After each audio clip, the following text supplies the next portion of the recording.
আসসালামু আলাইকুম, সবাই জানাচ্ছি শুভেচ্ছা ও ভালোবাসা। সবাইকে প্রীতি জুমা মোবারক এবং ঈদ উল আজহার শুভেচ্ছা। যদি ঈদ নাই, ঈদের উৎসব আপনাদের সবার মাঝে থাকুক, চিরকাল শান্তি সুখ।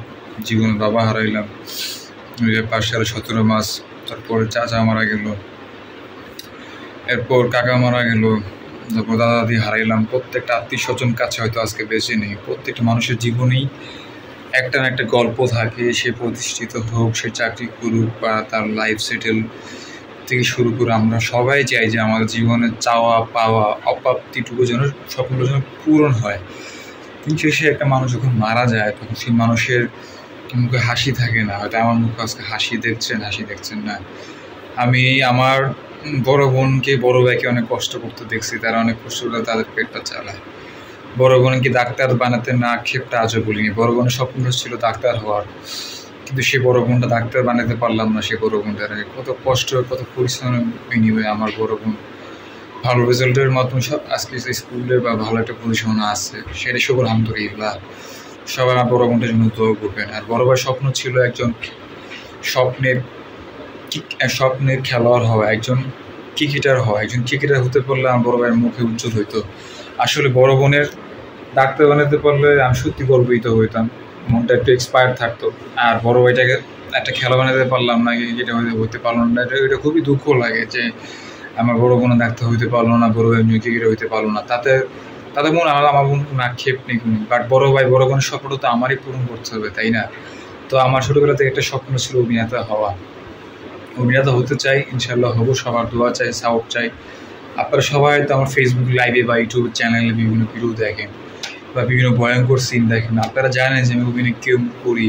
আসলে অভিনয়টা আমার উস্তাদ থেকে শেখা ছিল, আমার স্যার কাছ থেকে শিখছি। আমার ম্যাডাম যারা ছিল ছোটোবেলা তাদের কাছ থেকে অভিনয় শিখতাম।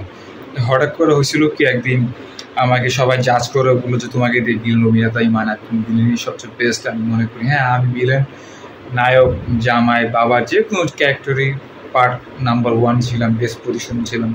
কিছুদিন আগেও আমার চোখে কান্না দেখে আমাকে আত্মীয় স্বজন ফোন দিয়ে বললো যে ও কান্না কেন। আসলে ওটা ছিল একটা emotional sad kind acting. This the for part focus on with our camera. আমি আমার ক্যামেরা দিয়ে কথা বলি, ক্যামেরা দিয়ে ভিডিও বানাই। হয়তো আরও ভালো ভিডিও বানাবো। এখন থেকে ইনকাম শুরু হবে ফেসবুকের মাধ্যমে, ভিডিওর মাধ্যমে, লুডো গেমসের মাধ্যমে, প্লাস আমার চাকরির মাধ্যমে। এছাড়া আরও বিভিন্ন সোশ্যাল প্ল্যাটফর্মে আমি ইনকাম করতে চাই। 4, 5, 6, 7, 8টা সাইডে মাসে আমার ইনকাম করতে হবে 2 থেকে 3 লাখ টাকা। কারণ হয়তো আমি পারবো না, আমি বলতেছি যে আমি বললে যে আমি 2-3 লাখ টাকা ইনকাম করবো এরকম না। বাট আমার টার্গেট হলো 3 থেকে 4 লাখ টাকা মাসে ইনকাম করবো। প্রতি মাসে 1 থেকে 2 লাখ থেকে 70 থেকে 80 হাজার, গড়ে 1 থেকে 3-1.5 লাখ, মাসে সহ 2 থেকে 4 লাখ টাকা আমাকে ইনকাম করতে হবে। এটা হচ্ছে আমার বার্ষিক স্বপ্ন, যদি পূরণ করতে চাই আমি। তারপরে সেকেন্ড অ্যান্ড থার্ড হলো মায়ের চিকিৎসা সহ। আমার বাবা যেহেতু মারা গেছে, বাবার জন্য অসহায় মানুষের জন্য কিছু, অসহায় দরিদ্র মানুষের কিছু খাওয়া বিতরণ করতে চাই। সো খাবার বাজেট সহ আমি ধরছি 1,20,000 টাকা বাজেট। যেহেতু বর্তমানে এখন খাবার দেখছি পরিমাণ, বা একটা ভালো একটা খাবার পাক করলে বা একটা তৈরি অথবা একটা ছোট একটা আয়োজন যদি আমি ইনভেস্টমেন্ট করি, তাও আমার 1 থেকে 1.5 লাখ টাকা লাগবে। সেকেন্ড। থার্ড হলো আমার ভাই বোনের স্বপ্ন পূরণ হয় না, তাতে কোনো দুঃখ নেই। আমি আমার ভাই বোনের জন্য দোয়া করি, আমার ভাই বোনকে আমি সালাম জানাই। আমার আজও সাপোর্ট আমার ভাই বোনের জন্য সবসময় আছে। বড় বোনটা স্কুল মাস্টারি করে অনেক কষ্ট করে, অনেক পরিশ্রম করে তার সাফল্য দিকে আছে, ভালো পরিশ্রম আছে। আমি দোয়া করি সে আরও একটা ভালো চাকরি, এটা বেটার চাকরি পাক। আর বড় ভাইটা কষ্ট করতে মাঝে নিজের কাছে খুব খারাপ লাগে। সে মার্কেটিং কাজ করে, সারাটা দিন মাথার কাম পায়ে ফেলে আমাদেরকে কষ্ট করে আমাদের ভাই বোন চালায়। সো নিজেও একসময় কাজ করছি, 7,500, 8,000 টাকা, 9,000 টাকা বেতনে পোষায় নেই ভাই। সো জগৎটা হলো এমন যে ভাই নিজের পরিবারের উপরে চাপ সৃষ্টি কইরা ভাতাইয়ের মতো বেকার বসে থাকলে পকেটে 4,000 টাকা কেউ কারো দিতে চায় না। হয়তো আমার চাকরি যেদিন চলে গেছে সেদিনকার দিকে মনে খুব আক্ষেপ কাজ করছিল, মাথা খুব টেনশন কাজ করছিল যে ঈদের বেতনটা বোনাসটা মারা দিতে পারিনি। সেই আক্ষেপটা, সেই মায়ের জামা কাপড়টা কিনে না দেওয়া, সে আক্ষেপ, ওষুধটা খুব কষ্ট লাগছে। হয়তো আমি কাজ করছি, একটু অভিজ্ঞতা অর্জন করছি। আমি আগে শোরুম সব বিভিন্ন সেলসম্যান, STR কিচেন সব বিভিন্ন আলাদা কোম্পানিতে আমি জব করছি। অনেক বড় একটা অভিজ্ঞতা অর্জন করছি। সেটা খুব বেশি না, 3, 4, 5, 6, 1 বছর, যাই হোক নিজের স্কিলটা ডেভেলপ করার চেষ্টা করছি। আর সবচেয়ে বড় কথা হলো, আমি আমার বার্তার মাধ্যমে আপনাদের সবাইকে একটা বার্তা দিতে চাই। দেখুন, দিন শেষে যদি বেকার থাকেন আপনার পরিবার, আপনার আত্মীয়-স্বজন তার কাছে থেকে কাঁদাবে। সবাই বললো আপনি ছোট লোক ফকিন্নি, আপনি ভাত এনে বাবার হোটেলে বসে খান। আসলে একটা বাবার হোটেলে বসে খাওয়ার থেকে একটা দোকানে একটা ব্যবসা করে একটা খাবার দোকানে আপনার লাভজনক টাকা সেল করুন। যদি চাকরি পান তাহলে আলহামদুলিল্লাহ, চাকরি টাকাতে কিছু টাকা অল্প টাকা করে সেভিংস করুন। যদি সেভিংসও না পারেন তাহলে মাসে যে টাকাটা আপনি ঘরে পাবেন সে 5 থেকে 10,000 টাকা অথবা 10 থেকে 12,000 টাকা আপনি জমায় দিন শেষে একটা দোকান দিন। একটা দোকানে একটা বিকাশ এজেন্টের ব্যবসা করুন, একটা ফ্যাক্সিলোডের দোকান দিন। একটা বিকাশ এজেন্ট প্লাস ফ্যাক্সিলোড প্লাস বিভিন্ন mobile charger, cosmetics, chain, body spray, স্বর্ণের চেনগুলো সেল করুন দোকানে। মাস শেষে যদি আপনার প্রফিট হয় 20 থেকে 30%, তাহলে আমি ঘরে ধরি যে আপনার মাস শেষে 20 থেকে 30,000 টাকা ইনকাম করতেছেন একটা দোকানের মাধ্যমে। এখন প্রশ্ন করতে পারেন ভাই 20 থেকে 30,000 টাকা ইনকাম করা কি আসলে সহজ? হ্যাঁ, অবশ্যই সহজ। কারণ ভাই মার্কেটিং কাজটা যে করে সে বুঝি। মার্কেটিং কাজটা আমি করছি তো আমি জানি। অনেক মাথার উপর অনেক প্রেশার। একটা দোকানে যদি আপনার যান, সে দোকানে যদি আপনার পুরো মার্কেটিংয়ের একটা বিস্কুটস, কসমেটিক্স, লুডুস, তারপরে জুস, তারপরে মাল্টি ন্যাশনাল প্রোডাক্ট যদি সেল না করতে পারেন, আপনাকে মার্কেটিংয়ে রাখবে না, কোনো কোম্পানি রাখবে না। কারণ একটা কোম্পানির মূল প্রফিট 10 থেকে 20% হয় মার্কেটিংয়ে।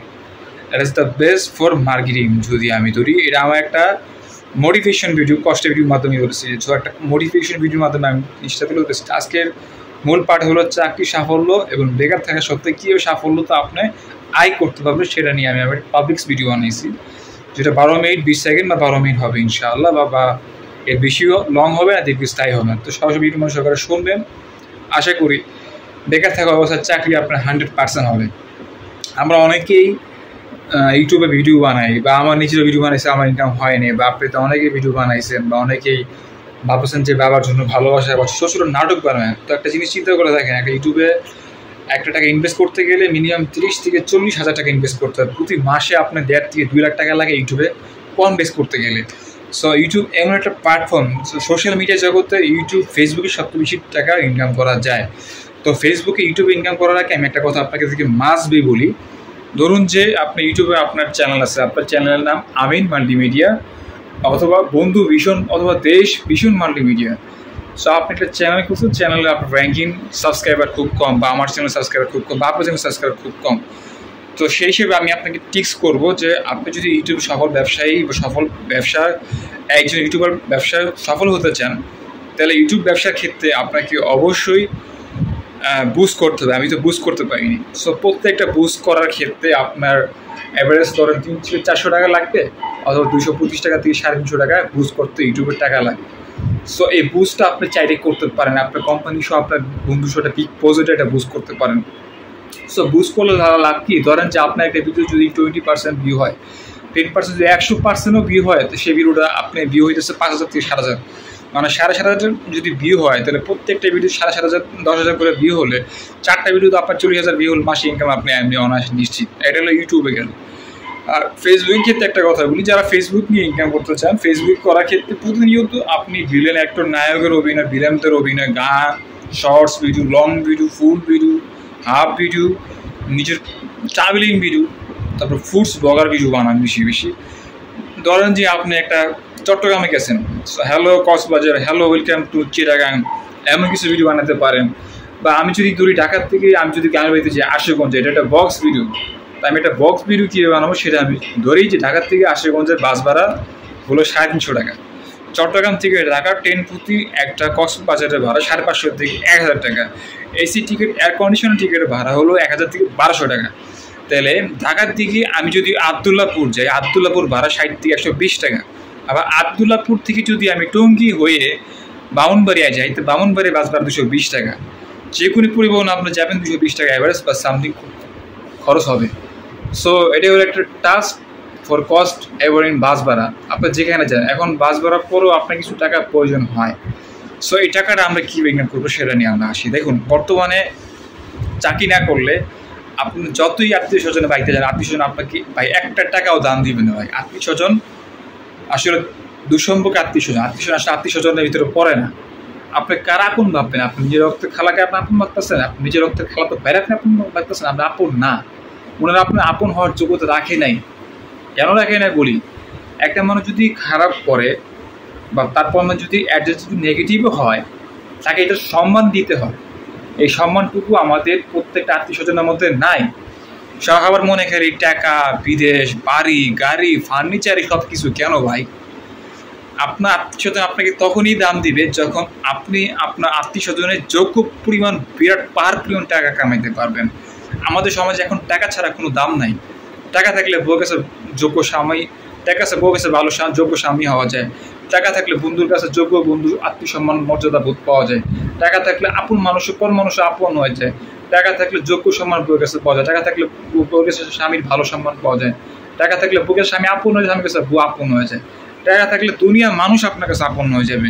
দেখবেন যে আপনি যখন আপনার কাছে টাকা থাকবে না, 3টা সেকেন্ডে 20টা সেকেন্ডে একটা মুহূর্ত আপনাকে চোখের পানিকে মুছে দিবে না ভাই। আমি যদি রাস্তায় একা থাকি, চোখের পানি ফেলে একা দিই, আমাকে কেউ আমার চোখের জল মুছে দিবে। আমার কথা উদ্দেশ্যটা হলো এটাই, যারা বেকারত্ব আছেন, তো অনেকে ভাবছে যে আমার জব চলে গেছে, জব হবে, আল্লাহ তৌফিক দিলে জব হবে না। সো পৃথিবী থেকে 2 হাত 2 পা 2 হাত আল্লাহ আমাকে কেন দিছে? কাজ করে খাওয়ার জন্য, কর্ম করে খাওয়ার জন্য। আর বড় লোকের ছেলে মেয়েরা তো বিনতেস খাইতেছে, ফুর্তি রং তামাশা করতেছে। আমরা গরিব মধ্যবিত্ত ছেলেরা সেটা পারি না। বড় লোকের ছেলে মেলায় 10 দিন, গরিবের বেলায় 1 দিন।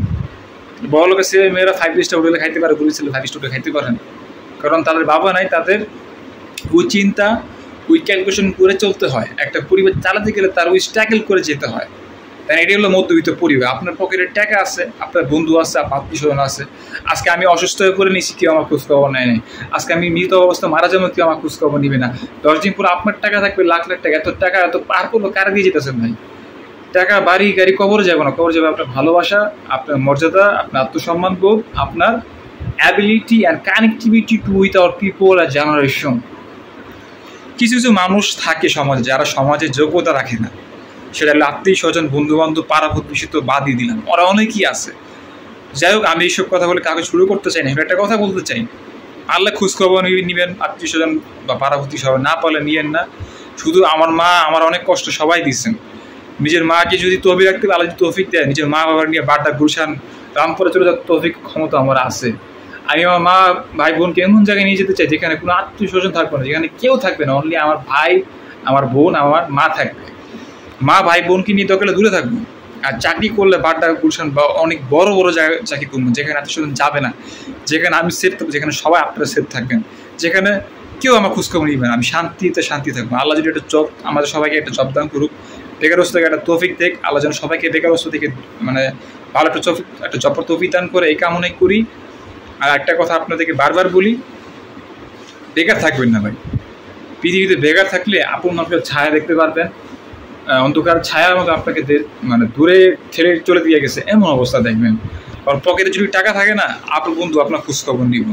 আপনার আপনার অসুস্থ স্ট্যাটাস দেন, আপনি যতই বড় স্ট্যাটাস দেন, আপনার খোঁজখবর কেউ নিবে না। কারণ স্বার্থের দুনিয়া ভাই। স্বার্থ আছে, আপনার টাকা আছে, স্বার্থ নাই, আপনার দুনিয়া নাই। জগৎটা এমন হয়ে গেছে ভাই।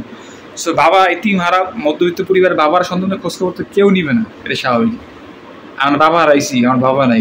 আমার বাবার জন্য দোয়া করবেন, আমার বড় ভাই বড় বোনটার জন্য দোয়া করবেন, আমার মায়ের জন্য দোয়া করবেন, আমার সবার জন্য দোয়া করবেন যে আল্লাহ সবাইকে নেখাত নসিব দান করে, আমিন। এবং আমরা যারা বেকারত্ব আছি, আল্লাহ আমাদের প্রত্যেকটা ছেলে মেয়েদেরকে যেন একটা জব দান করে, এই কামনাই করি, আমিন সুম্মা আমিন।